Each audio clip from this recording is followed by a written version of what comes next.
Hey everyone, how's it going? So this is basically an unofficial follow-up to my last video a couple days ago about boycotting EA. I'm using EA as an example in this video, but the title is going to say something about just corporate greed in general with a bunch of gaming companies and industries at the minute. And personally, this is why I prefer indie games. I'm going to tell you why in this video. So first off, right, you see here, this is the promo pack store page for EAFC 24 during the French League Team of the Season, which arguably is one of my favorite team of the seasons next to La Liga and Serie A. I'm not a big fan of Prem these days, to be honest, but for 4,500 and 4,000 FC points, respectfully, you can get guaranteed store packs that give you League on Team of the Season items with rating guarantees, right? Now, this wouldn't be a bad idea in practice if A, they're not ridiculously expensive. Like, each of these packs, I think, are like 40, 50 quid, could be wrong. And the other issue is the pack weight is that bad, you're going to get the same cards in both. If I opened both of these with FIFA points, look, I don't have any loaded up, or with coins, League on Team of the Season, you're going to get Aubameyang, and that's it. You're going to get Donnarumma, that's it. You're going to get Golovin, that's it. 60, 50,000 coin priced cards. You're not going to see Mbappe, you're not going to see Dembele. God forbid you see Jonathan David, because he's not on the market these days. You're going to get Kenny Lala, you're going to get Lise Malou, Del Castillo. You're not going to get the big cards. Not even an extinct Nuno Mendes at the time. You're not going to see them, right? And it's predatory because on the one hand, companies need to sell items and products to stay alive business wise, but with the state of things about like cost of living going up and how everyone's pretty much living check by check, they don't have the luxuries, or at least not most of us have the luxuries to spunk 2 grand plus on this game to even get good. Like the power curve in this game is filthy, right? I mean, if I go on my team, no, this isn't the actual team I use. I'm doing this for an objective, but um, all these cards here I've obtained from just playing the game through objectives and doing SBCs. And I valued my time doing SBCs more. Like this exchange section is the only reason I'm playing the game half the time, because I do objectives for team of the season. If there's a card I don't want to use, exchange him or point me to an SBC like these. Like for example, I was going to do Silas, but I can't be asked. I did Clarabelle, I did the Edison, I did the Finey, I did Zagrova. I've done all these players, Houghton, Nakata. I did all of that without spending pennies. The only time I spent money on this game was on my birthday, and that was excusable because it wasn't out of my own dime. Admittedly, it might have been used on something better, but I at least opened packs on my birthday with money that I obtained through presents and gift cards I received for my birthday. Like that for me was, I'm not excusing it, but that one's the more like, oh, okay, that makes sense. More than like, oh, I used to work and I spent 50 quid every month opening packs. Like I'm not that bad. Um, and even then, like even since leaving my job, I don't have the funds to keep spending money on points and packs. I pay my mum's rent every month to stay in my house. I pay for my internet bill, and that's it. That's pretty much all I prioritize. If I have money left over, I might buy a game on CD keys or Steam. Something cheap, nothing too expensive. I think the most I spent on a game outside of working was, I think, Diablo. No, not Diablo 4. Diablo 3. Um, like there was an expansion for it, and it was like 13 quid. So there's that. But in all these games, they all do it. It's not just FIFA. You've got things like Blizzard. When Diablo 4 first came out, everyone hated the idea of how expensive all the items were in the shop in Diablo 4. While I think they're still like bad, at least they're taking it into account and actually, listening to it and understanding what we want doing, which is why I hope that things with battle passes and skins. I mean, look at this. World of Warcraft, 17 quid for these transmogs, right? Okay, whatever. I don't play a while. I played it obviously for a video, and I wanted to play it since, but even then I have to pay to play the game, and that's just not the point. Like all these games here, I've bought out my hard-earned money. Most of them may have been on discount or free to claim during a event. Like this one was free to claim on Steam, because of like a 10-year anniversary. But I've played all these games at least once, or if I haven't, I'm yet to. Um, and most of these games are enjoyable because I just buy the game and I get what I'm given. You know, I get what I paid for. For example, Serious Sam, right? It's an old shooter, but I pay for the game. I play the game, and that's all I need to do with the game. I play the game. My Friendly Neighborhood. I played this uh like a week or two ago. One of the best games I've played, to be honest. I want to record it on my channel, and do a complete playthrough of it, 100%, and get the achievements. Lethal Company, one of my favorite games. It only cost me like 8 quid, 9 quid at the time. Really good game. You can play it with your friends. It's whatever. Forgive me, Father. I made a video on this the other day. This game is sick, and I want to play the sequel, which is on Steam. Fallout 4, obviously, you know me and Fallout 4, we get along well. Fallout 76, I actually quite like it, but I don't play it anymore. Crab Champions, Content One. I could go on. There's so many indie games that I play, especially this one. This one is my favorite. Bendy and Dog Revival and Bendy and Nick Machine, but the whole Bendy series, and Cuphead. This is why I personally want more games in my life. Even Terraria. Terraria is one of the best indie games ever made, and look at it, 267 hours in it. I even reviewed it. Got all the achievements. This is one of my favorite games of all time. I'm not even joking. This is one of the best games I've ever played, and it's sad because out of all these games, the most you'll get in terms of microtransaction is, oh, maybe there's like an expansion or there's a skin for like one character that you might like, but it's never just in your face. Like, you go on games like COD. First thing you do when you log on to COD, even before you get into like the multiplayer or the zombies or the campaign menus, when you just click A to like start the game, all you're gonna see is new bundle out featuring Nicki Minaj and Snoop Dogg and Travis Scott. Why? What's the point? Even Overwatch, right? I play Overwatch with my friends a lot, more than I care to admit. And recently they brought out some skins for Porsche collab, right? Here they are. I personally think they're one, too expensive. It's just in general, like or most of the skins that come out for what they look like are too expensive. I have bought some before. The only one I've actually like justified buying was the Ash Cowboy Bebop skin, because Cowboy Bebop is one of my favorite anime um, series of all time. So that one made sense. But it's everywhere. Ubisoft has it as well. Like, you can buy R6 credits to just get things like that you would normally get in packs. FIFA, obviously, you spend money on packs and you get fuck all in return. Um, eFootball and Konami are doing the same thing with their like little coins. You can buy players with them, and they're like out of the question. They're just too expensive at this point. Um, and it's just horrifying. It's horrible to see that gaming is just more like, you don't get good games being released anymore. You just get a game that doesn't work, and then you have to buy a battle pass for it. You have to buy 20 tiers to catch up. You have to buy bundles of credits just to get emotes and skins that you want, and most of them look shite anyway. It's disgusting. And again, I don't script my videos, but like, even from what I've just been going through in the past like 8 minutes, I feel like I've made a pretty big stance on it. Even with things like GTA's shark cards, like, there's the fact that they're still a thing and cost as much as they do is ridiculous. Like, I guarantee in all these games I have on my Steam, right, I could probably name you like two games that have like an abundance of microtransactions, and that's COD and probably like Fallout 76 with the caps, the credits, whatever they're called. Like, every other game, GTA as well.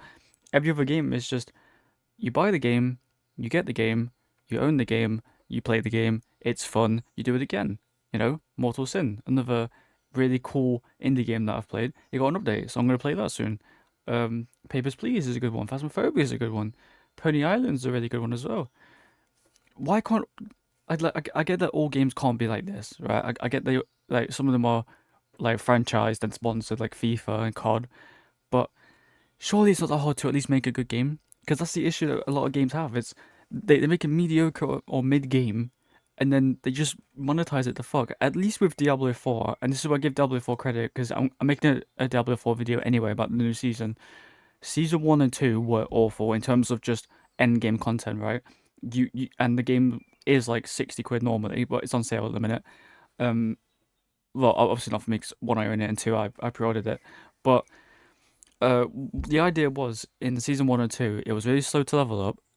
most of the armor and skill sets didn't work properly. You were gonna take loads of damage in so little time you couldn't even like look at the screen and figure it out. Um, and the endgame content wasn't there. You got to level 100, that's it, done, done. Season 3 brought out the pit and the gauntlet, or at least introduced it, and that is a really big concept as well because it was just you get to level 100, then you have an extra challenge. It was basically like Greater Risk from Diablo 3, but just like revamped. So you go in the pit, you run through it, and you get better gear. They had Dorio as well, who you could farm at level 100 to get the best item powered gear, which is 925. So you could farm 925 gear, try and get uber uniques, which is really, really cool. I've definitely loved doing that. And then season 4, they've made items better. They've actually made the battle pass at least somewhat obtainable because you're blitzing through the game so quick that you'll probably finish the battle pass before you're level 100, at least in my experience and what I've seen from streamers, because streamers are getting level 100 in like 9 hours because Blizzard listened to the feedback despite having these cosmetics and credits and all this shit. They actually listened to the community and said, okay, we're going to make items better because items were a big issue even from the start of the game because either too many things were dropping or too much shit was dropping with too many affixes and too many stats to temper and change. They changed how items re-roll and rework, and there's a whole new system of masterworking which I haven't yet discovered. But I'm like level 60 something on my barbarian at the minute, and it feels so much better. This is how the game should have played at launch. But whether Diablo 4 was, rushed or it just wasn't developed properly is a different debate. But at least the game is heading in the right direction despite having these microtransactions. And as much as I hate Blizzard sometimes, the Blizzard Diablo team are better than like the Overwatch team and the Hearthstone team. I don't know if they're separate teams, but I like Blizzard's step with Diablo 4 because they're listening to the community. If EA did that, we'd have the game of our lives. The last good FIFA game to the community isn't 23. I like 23 a lot. 22 was iffy for me. I really like 21. I didn't play 20. 19 was awful. 18 was it was actually I don't know. It was hit or miss. 17 was goated. 16 was okay. 15 was goated. 14 was goated. You get that idea, right? As we've gone on, and every year the FIFA cycle, restarts, the games get worse, and I don't get how that makes any sense. The logic isn't there, and if EA can fix that, and if other games can fix that of the same degree, like Ubisoft, EA, um, maybe Epic Games with Fortnite. I don't know. I don't know who makes Fortnite, but if we had better gameplay, then we can justify the microtransactions. Because even in old COD games like Ghosts and Black Ops 2 and Black Ops 1, the gameplay was great. It was nostalgic. It was sick. And then you had microtransactions just for getting um special gun camos, like Element 115 and in Black Ops 2, you had like Bacon and Kawaii and all this shit. And you could buy map packs so you could play more maps online. That's all it was, and that was great. So I don't get why we can't just have the same thing again.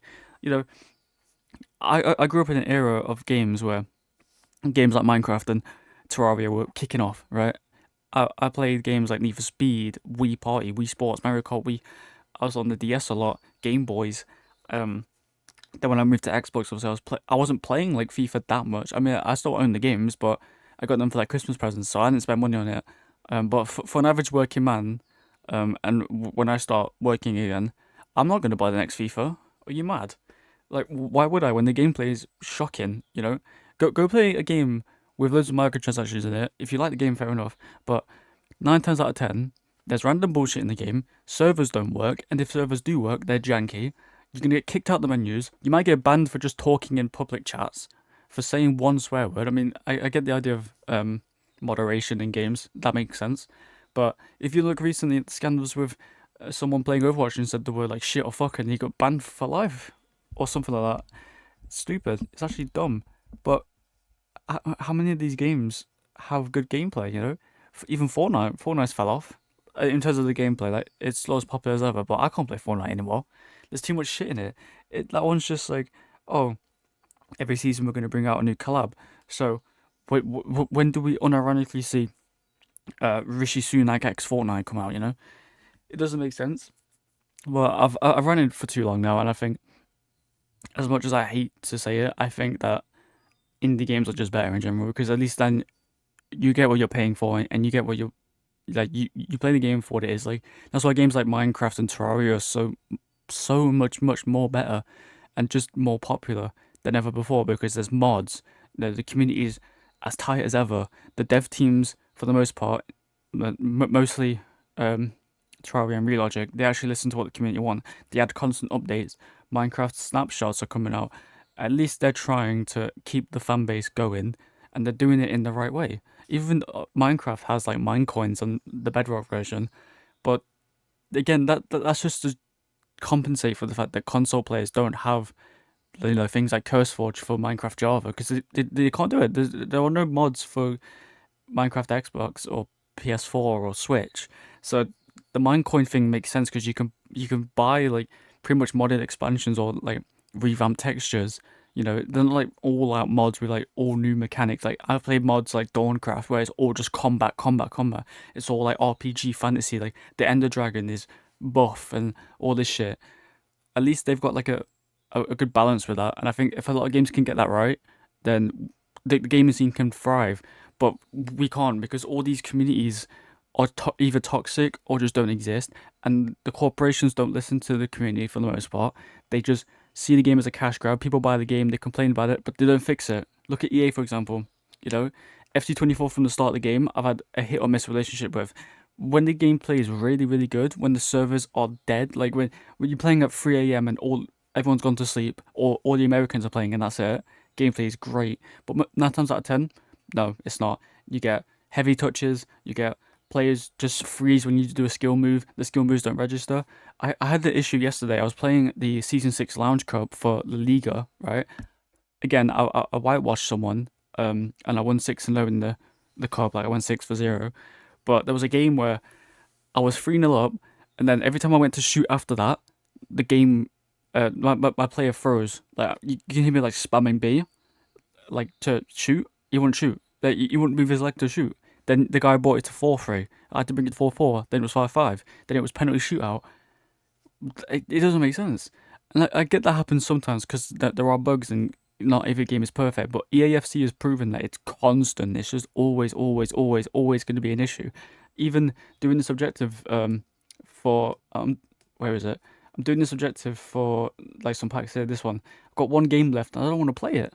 I just don't want to play it because if I go on my thing here now, I mean someone commented this the other day. I was like, why you actually play squad battles? Yeah, because at least in squad battles, like as much as I hate the gameplay, I'm not playing champs and rivals every day every week of my life. I actually have a life in terms of that. Like I'm not disrespecting anyone who plays rivals and champs, but I only play rivals for evos. That's it. Like the amount of evos I've skipped out on this year because they're all rivals is disgusting. And even then, the monetizing um these evos with FIFA points. If it was with just coins, fair enough.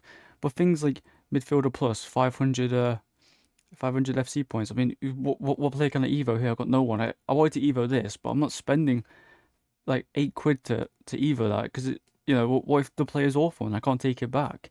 But it is what it is. I don't understand it, but I hope you enjoyed. If you did, subscribe if you're new. I'm gonna bring out a Diablo 4 video soon, so if that is your thing, then stay tuned for that. Let me know your thoughts on this video and the whole EA situation, or just anything in general in the comments. I will respond and like all of them, regardless of what they say. Like even if you call me like a knobhead or something, I'll be like, yeah, you know what I made it sound, but I didn't really ask or something like that. Like yeah, but again, thank you for watching. Subscribe if you're new. I've left this as unedited as possible, so if forgive me for stuttering and saying a lot. That's just an issue with me, like talking wise, like speech impediments and shit. But anyway, yeah, I'm gone. See you later.